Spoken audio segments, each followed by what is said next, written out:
നമുക്കിന്നൊരു green peas കറി ഉണ്ടാക്കാം. അതിനായി ഞാൻ അടുപ്പത്തൊരു പാൻ വെച്ചിട്ടുണ്ട്. അതിൽ 2 സ്പൂൺ എണ്ണ ഒഴിച്ചിട്ടുണ്ട്. അതിലേക്ക് 1 സ്പൂൺ കടുക് ഇടുവാണ്.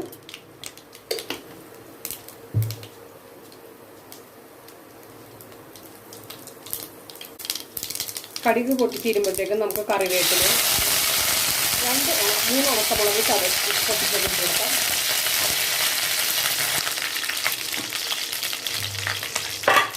അതിലേക്ക് നമുക്ക് ഒരു സവാള അരിഞ്ഞു വെച്ചതാണ്. വലിയ സവാളയായിരുന്നു.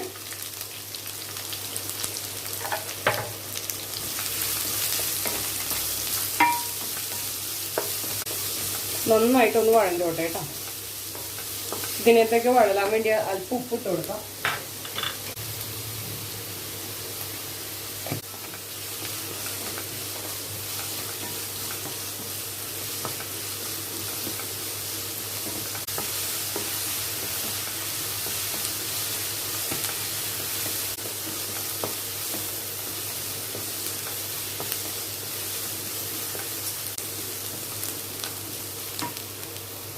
ഇതിലേക്ക് നമുക്കൊരു 2 പച്ചമുളക് ചെറുതാക്കി അരിഞ്ഞതിട്ട് കൊടുക്കും. 2 വലിയ പച്ചമുളകായിരുന്നേ. ഇത് വേഗം വഴലാനായിട്ട് നമുക്ക് 2 മിനിറ്റ് ഒന്ന് അടച്ചു വെക്കാം.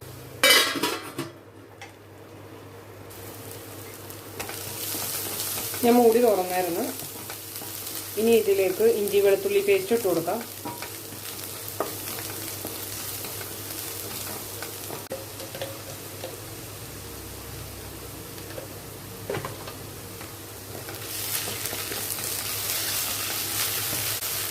അതിൻ്റെ പച്ചമണം മാറുന്ന വരെ വഴറ്റിയെടുക്കണം.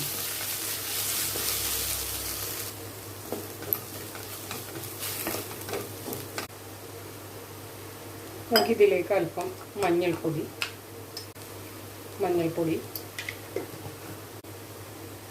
ഒരു ചെറിയ സ്പൂൺ മല്ലിപ്പൊടി, 1/2 സ്പൂൺ മുളക് പൊടി, 1/2 സ്പൂൺ ഗരം മസാലയോ മീറ്റ് മസാലയോ എന്ത് വേണേലും ഉപയോഗിക്കാം. എല്ലാം കൂടി നന്നായിട്ടൊന്ന് മിക്സ് ആക്കി കൊടുക്കാം. പച്ചമണം പോണ വരെ വഴറ്റണേ.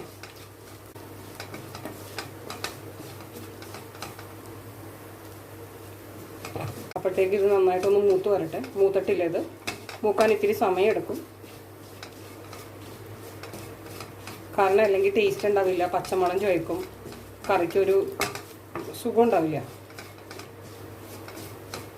അപ്പോൾ അതുകൊണ്ട് ഇത്തിരി സമയം എടുത്ത് ഉണ്ടാക്കിയാൽ നന്നായിട്ട് ഉണ്ടാക്കാൻ പറ്റും. അപ്പോൾ എപ്പോഴും കറി ഉണ്ടാക്കുമ്പോൾ ഇത്തിരി സമയം എടുത്ത് ഉണ്ടാക്കാൻ ശ്രമിച്ചാൽ വളരെ നന്നായിരിക്കും.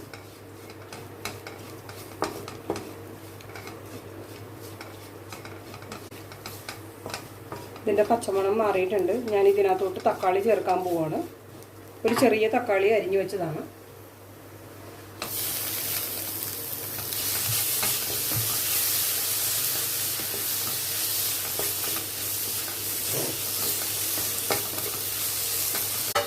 ഞാൻ ഇതിലേക്ക് ഒരു ഇത്തിരി വെള്ളം ചേർക്കുന്നുണ്ട്. ഞാൻ ചേർത്തത് ഗ്രീൻ പീസ് വേവിച്ച് വെച്ച വെള്ളമാണ്. അപ്പോൾ അതിൽ കിടന്ന് ഈ തക്കാളി ഒന്ന് വെന്തോട്ടെ. എന്നിട്ട് ഇത് ഞാൻ അടച്ചു വെച്ചൊരു 2 മിനിറ്റ് അടച്ചു വെച്ച് വേവിക്കാൻ പോവാണ്.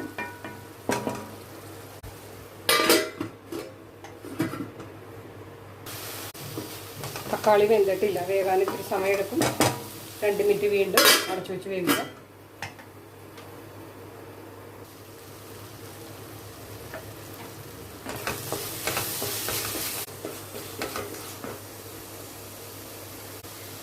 ഇതിനകത്തോട്ട് ഞാനൊരു ഉരുളക്കിഴങ്ങ് അരിഞ്ഞു വെച്ചിട്ടുണ്ട്, അത് ചേർക്കുവാണ്.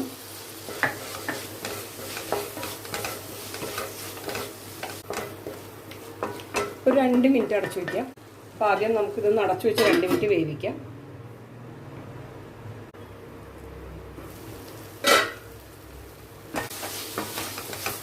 ഇത് ഞാനിപ്പോൾ കുക്കറിലോട്ട് ട്രാൻസ്ഫർ ചെയ്യാൻ പോവാണ്. ഞാൻ ഓൾറെഡി ഗ്രീൻ പീസ് ഒരു 4-5 വിസൽ കൊടുത്ത് വേവിച്ച് വെച്ചിട്ടുണ്ട്. അതിനകത്തോട്ടാണ് ഞാൻ ഈ മിക്സ് ചേർക്കാൻ പോകുന്നത്. ഇതാ വേവിച്ച് വെച്ച ഗ്രീൻ പീസാണ്. പക്ഷേ ഇത് നന്നായിട്ട് വെന്തിട്ടില്ല, കാരണം ഇനിയും വേകാനുണ്ടത്. അതിൻ്റെ കൂടെയാണ് ഇത് ഇട്ടിട്ട് ഇതാ ഇതിനകത്ത് കൂടെ മിക്സ് ചെയ്തിട്ട്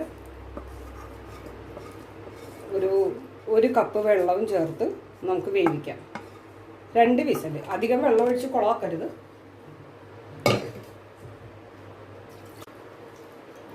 ഞാൻ മസാല വേവിച്ച പാത്രത്തിൽ 1 കപ്പ് വെള്ളം ഒഴിച്ചിട്ട് അതിനകത്തോട്ട് ചേർത്തിട്ടുണ്ട്.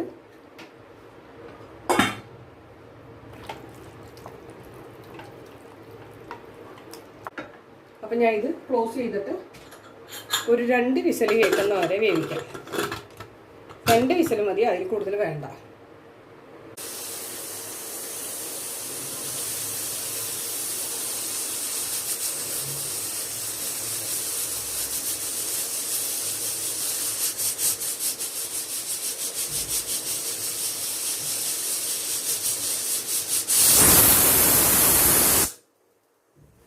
ഒന്ന്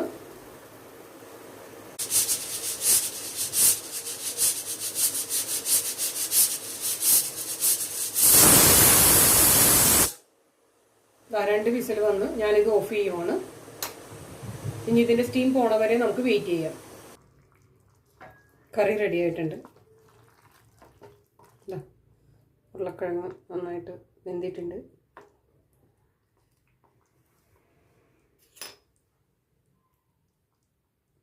കണ്ടോ?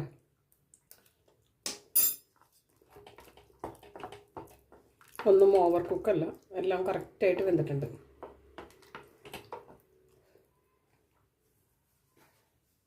നമ്മുടെ കറി റെഡി ആയിട്ടുണ്ട്.